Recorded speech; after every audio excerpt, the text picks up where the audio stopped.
55. Las voces, los actores, su trabajo, sus propuestas. Parlamento 55, un espacio de diálogo para conocer a nuestros diputados. Parlamento 55, un trabajo del Instituto de Investigaciones Legislativas del Congreso del Estado. Y la Escuela de Humanidades y Educación del Tecnológico de Monterrey.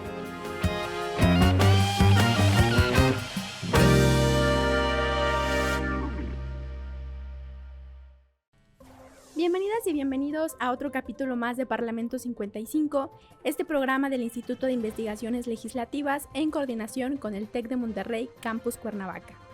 El día de hoy me acompaña, como en todas las ocasiones, la licenciada Zuleima Puga en la conducción. Y tenemos un invitado especial el día de hoy, que además, permítanme decirlo, es un gran aliado del Instituto de Investigaciones Legislativas.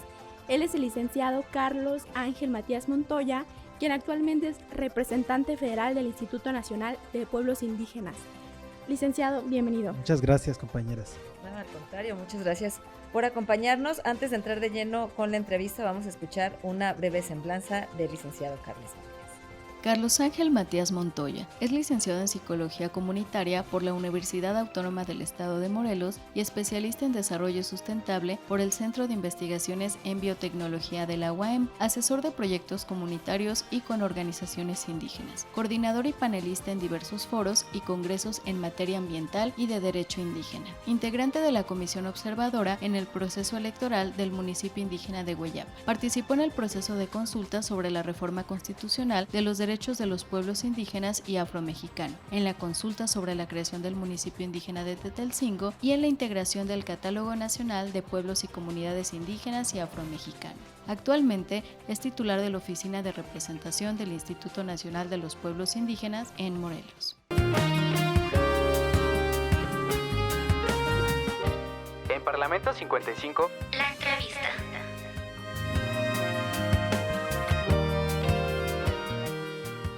Estamos de regreso y, como ya les comentamos, tenemos aquí al representante federal del INPI en Morelos. Y bueno, preguntarle un poco, que nos cuente rápidamente, en dónde nace. Bueno, yo soy orgullosamente morelense, nativo de Cuautla, Morelos. Sabemos que tiene una licenciatura en Psicología Comunitaria y una especialidad en Desarrollo Sustentable. ¿Cómo es que surge esta inquietud de estudiar esto? Bueno, yo a la fecha, ya una vez que he concluido mis estudios de licenciatura, considero que casi todas las carreras que están enfocadas o tienen el corte del corte científico, prácticamente cualquier carrera se puede utilizar para los fines finales. Es decir, en este caso nosotros tenemos una causa específica, una causa social, y las causas sociales se pueden abordar desde la arquitectura, desde la ingeniería, desde la arquitectura, desde el derecho, en este caso desde la psicología. En la psicología, pues cualquiera pensaría que es la psicología clínica, que es la más común, ¿no? La psicoterapia. Y la verdad es que es un ambiente muy apasionante. Sin embargo, en el caso de la Universidad Autónoma del Estado de Morelos, donde tuve el privilegio de estudiar, tiene 4 corrientes, que es la psicología laboral, la psicología clínica, la psicología educativa y la psicología social. Entonces, a partir de momentos históricos muy importantes que nos tocó vivir en la universidad como estudiantes, como fue el caso que ahorita está muy en boga, pues la desaparición de los 43 estudiantes de Ayotzinapa, casos de la crisis del agua, entre otras, decidimos como estudiantes organizarnos y plantearnos que nuestro quehacer profesional tendría que estar encausados a las causas sociales. Es decir, que quien no vive para servir, no sirve para vivir. Y decidimos en ese momento con un grupo de estudiantes pues que nuestro quehacer iba a ser en torno a atender causas sociales, causas políticas y sociales, y fue que yo me especialicé en la psicología social, particularmente en la psicología comunitaria. Posteriormente, en estudios de posgrado, en una especialidad en el Centro de Investigación en Biotecnología, cursamos esta especialidad en Desarrollo Sustentable y Gestión Integral, lo cual pues igual, ¿no? Tenemos que ver causas sociales y causas ambientales. Y bueno, pues es a lo que me he dedicado hasta el día de hoy. ¿Cuál fue tu primer trabajo? ¿Ya estaba todavía en la carrera o fue después? Bueno, nosotros en la universidad creamos una cooperativa. Justamente en esta misma lógica, consideramos que irse a emplear pues a una empresa o a alguna institución o a cualquier empleo pues era pues de alguna manera regalar nuestra fuerza de trabajo, y consideramos que la organización pues puede generar actividades económicas. En este caso creamos una cooperativa dentro de la universidad, la cual actualmente existe, se llama Cooperativa El Remo. Y bueno, tenía que ver con aspectos del comercio justo, de la economía solidaria. Y bueno, ya posteriormente me he dedicado principalmente al trabajo con fundaciones tanto nacionales como internacionales, prácticamente de ayuda humanitaria. Nosotros revisando hace rato la semblanza que nos hicieron favor de enviarnos, vemos justamente que tiene un gran recorrido en las comunidades, en el ambiente público. ¿Cómo es que llega al INPI? Bueno, pues justamente por parte de mi familia, pertenecemos a comunidades indígenas. En el caso particular de mi papá, él es nahuablante del estado de Guerrero, de nuestra comunidad. Yo siempre, a veces cuando me preguntan, por eso es difícil a veces la respuesta de dónde eres, pues yo me considero de Guerrero y de Morelos, de los dos, porque mis raíces zapatistas están aquí en Morelos, pero mis raíces nahuas están en Guerrero. Entonces, pues hay quienes de repente me preguntan cómo te sumas a la causa indígena. Yo no fue algo que decidí. Cuando yo iba creciendo de niño, ya estaba yo en las asambleas de los comuneros, ya estaba yo en las reuniones sobre las comunidades que estaban exigiendo su presupuesto. Es decir, que yo no tuve una decisión, simplemente fue algo que en la vida se fue presentando. Mi padre también se dedica a la causa de los pueblos indígenas, y bueno, pues es prácticamente como la causa a la que nosotros continuamos. Posteriormente, pues ya dentro de la universidad me vi involucrado en organizaciones sociales indígenas, tanto morelenses como del estado de Guerrero. Debe haber sido un poquito como las dos causas, ¿no? O sea, lo que ya vivías de por sí, ya de familia, ya como un hecho, sin tener que estudiarlo, ya lo sabías por inercia, y ahora tener este conocimiento que vas descubriendo como universitario, como estudiante, ¿no? Se conjugan. Me acuerdo una de las primeras carreras que tuvimos en la universidad se llamaba algo como de la historia de México, ¿no? La cultura de México, la cultura y la historia de México.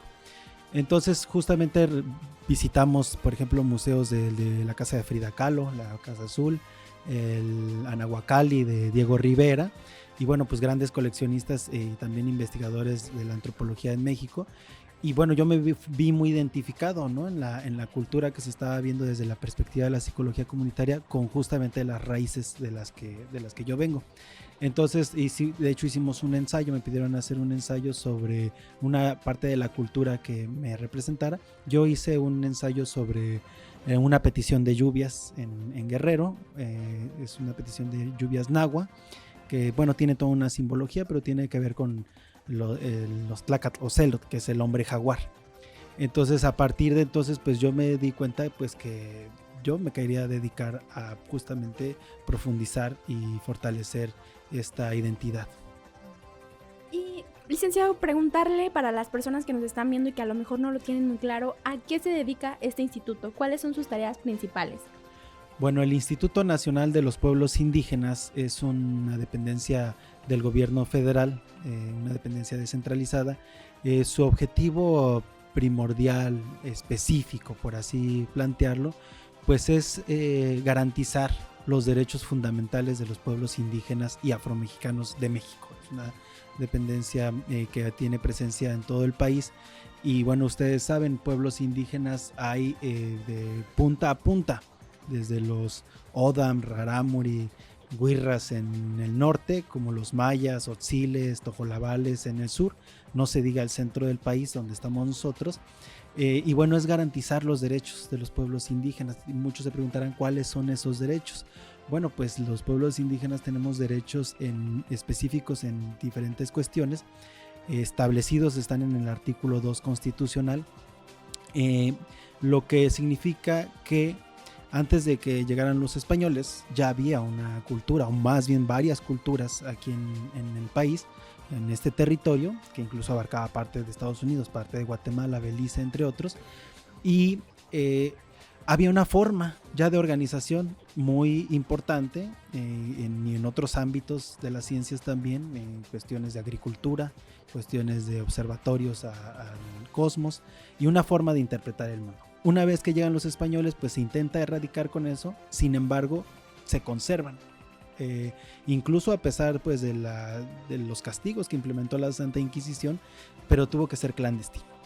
Tuvo que ser clandestina hablar la lengua, practicar la medicina tradicional y sostener la cuestión de organización.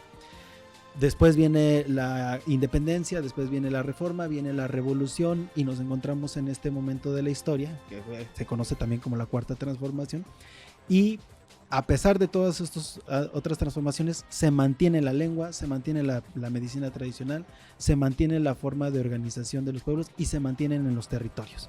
Entonces, lo que se ha venido luchando de 500 años para acá, pero específicamente de los 90 para acá, el surgimiento del EZLN fue un parteaguas, es los derechos fundamentales de los pueblos. Es decir, que se respete a nivel constitucional el derecho de la tierra, el derecho del agua, el derecho de la medicina, el derecho de la organización, el respeto de la asamblea comunitaria y varios aspectos culturales, pero principalmente la organización de los pueblos. Parecería como que no tendría sentido, pero efectivamente ha sido una lucha.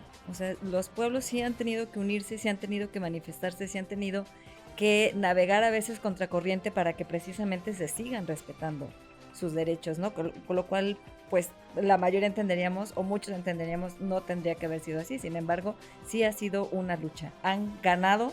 ¿Se puede decir que al momento se ha ganado esta lucha? No, definitivamente no. La lucha continúa y se han ganado batallas, sí, se han ganado espacios.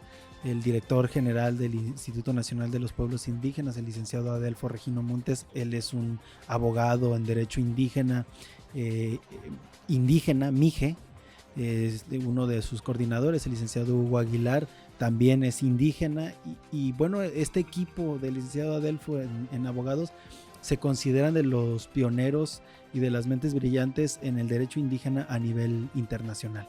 Entonces tenemos ahí grandes elementos que han aportado mucho en conjunto con los pueblos. Es decir, se plantea que ya no haya una separación Estado, gobierno, pueblos indígenas, sino que los pueblos indígenas ocupemos también estos espacios y el Estado también respete la forma de organización de los pueblos. Entonces sí se considera que se han ganado batallas. Una de ellas, la más reciente, yo consideraría que sería la presentación de la reforma en materia de pueblos indígenas y afromexicanos, que se presentó el pasado 5 de febrero de este año de 2024 por parte del presidente de la República, el licenciado Andrés Manuel López Obrador, a la Cámara Baja, a la Cámara de Diputados, esperando que en el legislativo se consolide esta ley de pueblos indígenas y bueno, ese será uno de los grandes retos y uno de los grandes logros que se viene arrastrando desde el 94 con el alzamiento de los zapatistas.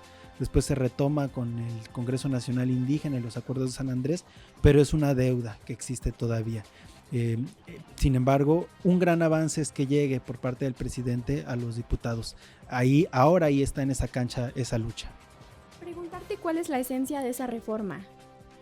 La esencia es muy importante y son conceptos que nosotros invitamos y agradecemos también este espacio que se brinda para poder conversar al respecto, y el mensaje pues es principalmente para nuestros hermanos y hermanas de los pueblos indígenas, que a pesar de que las oportunidades son negadas en muchos aspectos, sobre todo en la cuestión de la educación, la mayoría de nuestros hermanos y hermanas no tienen estudios profesionistas, sin embargo entienden la esencia de esta reforma. ¿Por qué?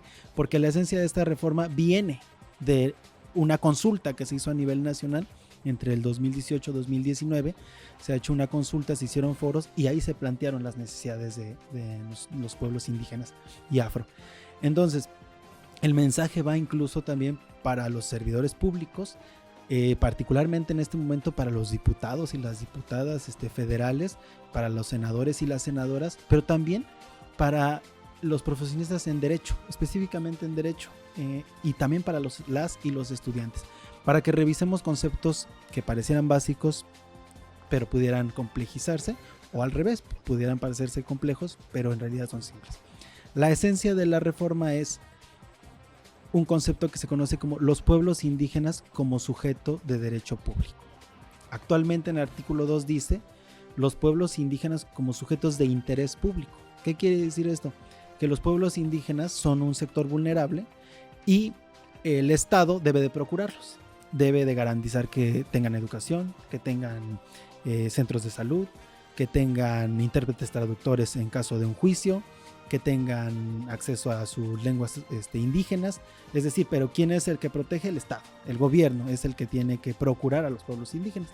Y los pueblos indígenas en esta reforma dicen, bueno, yo ya me considero mayor de edad.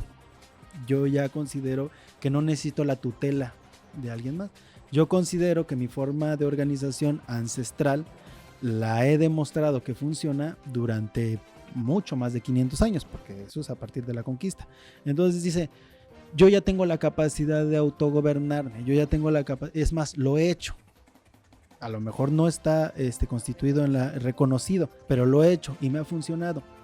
Es decir, que si nosotros nombramos en la asamblea a quien va a administrar el agua, se ha respetado siempre en las comunidades. Si ustedes van a una comunidad en Hueyapan, Cuentepec, etcétera, la asamblea es la máxima autoridad. Es la máxima autoridad. Entonces, los pueblos indígenas dicen, no necesitamos que alguien nos proteja, nos tutele. Tenemos facultades para tomar esas decisiones. Lo hemos hecho. Lo que necesitamos es que nos los garanticen a través de la ley. Sin duda un gran avance, como bien lo comentas, y sobre todo pues porque justamente se hizo consenso, ¿no? Entonces ya no es como que alguien se lo está inventando, sino que ya se sabe que esas son las necesidades y lo que realmente quieren los pueblos, y ahora bueno, solamente resta que, como bien lo mencionas, los servidores públicos lo aprueben. Sí, en este caso pues está en cancha del legislativo, primero en la Cámara de Diputados, posteriormente lo pasan al Senado, y si todo marcha bien, que eso es nuestra esperanza, pues será ley. Si por alguna razón no da tiempo, no alcanza la mayoría que se necesita, quedará en manos de la próxima legislatura. Por eso también es importante pues que vienen procesos importantes, ¿no?, de toma de decisiones. Nosotros también pues aprovechamos este espacio para pedirles específicamente a los partidos políticos que respeten los espacios que les corresponden a los pueblos indígenas. Ya pasó el momento de la usurpación de los pueblos. Con sangre ha costado ganar esos espacios como para que lleguen sectores que no son indígenas y roben una constancia. Entonces, que haya espacios para los pueblos indígenas. Tenemos derecho a tener representación, y es un exhorto también a que se respete a las comunidades y se respete a las candidaturas verdaderamente indígenas. Platícanos, licenciado, sabemos que están en este proyecto que se llama Camino Artesanal, que es un proyecto que están trabajando. Platícanos un poquito de eso. Bueno, pues ya para cerrar, justamente con esa buena noticia, el presidente de la República, en conjunto con el Instituto Nacional de los Pueblos Indígenas y otras varias dependencias, como Desarrollo Territorial, CAPUF, entre otras, se han implementado a lo largo del territorio nacional lo que se conoce como los caminos artesanales. ¿A qué se refiere estos caminos artesanales? Bueno, es un proyecto que se implementa desde el Instituto Nacional de los Pueblos Indígenas, donde hay caminos que se construyen, ¿no? Normalmente siempre se han hecho carreteras, caminos, etcétera, pero por lo regular es una licitación y se elige pues una empresa que va a construir los caminos, ¿no? Una empresa constructora, quien realmente se lleva la ganancia. No quiero decir ni que sea ilegal ni mucho menos, simplemente así es la forma. Pero con este proyecto el proceso implica en que el recurso es depositado directamente a las comunidades y las comunidades construyen los caminos. Yo los invito a que revisen nuestras redes sociales en la página del Instituto Nacional de los Pueblos Indígenas y vean lo bello que están quedando estos caminos. Y si tienen oportunidad, en Oaxaca hay muchos caminos, pueden visitarlos, en Guelatao, también hay en Guerrero, también hay en diversos estados. Que no solo constatemos la belleza de estos caminos, que están hechos de manera artesanal, por eso se llaman caminos artesanales, con piedra de río, sino la calidad y sobre todo que no hay fugas de dinero, porque todo es en transparencia de una asamblea. La asamblea autoriza el recurso, la asamblea da seguimiento a todo el proceso y es el pueblo es quien construye estos caminos.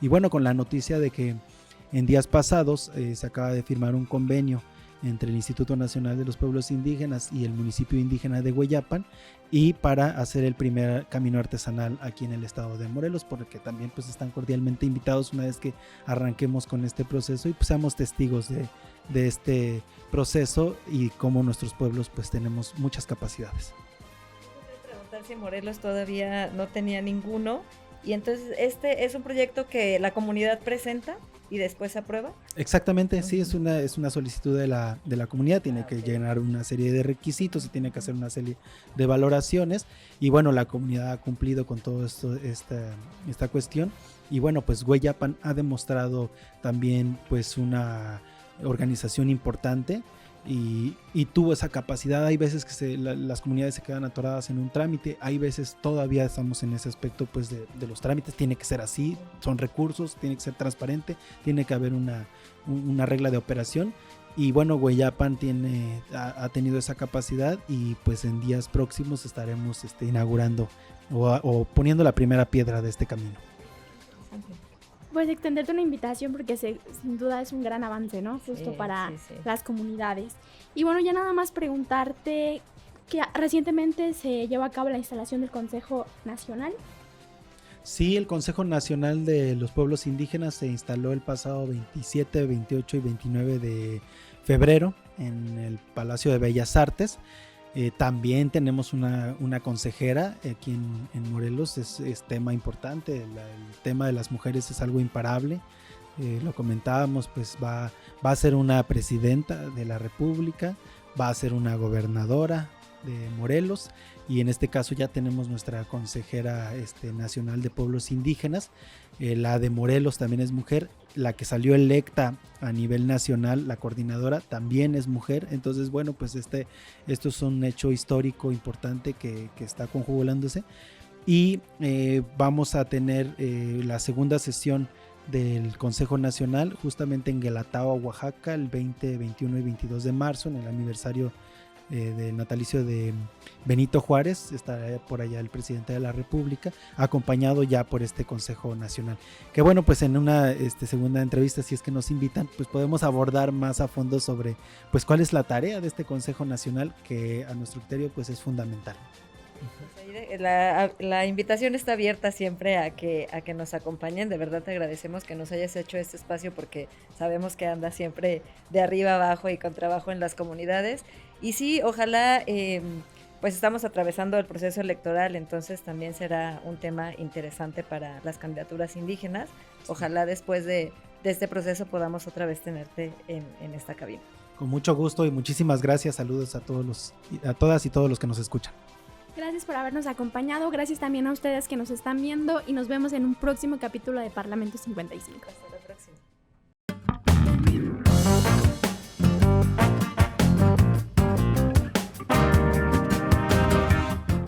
Gracias por escucharnos. Parlamento 55. Las voces, los actores, su trabajo, sus propuestas.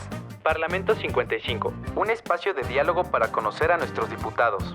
Parlamento 55, un trabajo del Instituto de Investigaciones Legislativas del Congreso del Estado. Y la Escuela de Humanidades y Educación del Tecnológico de Monterrey. Hasta la próxima.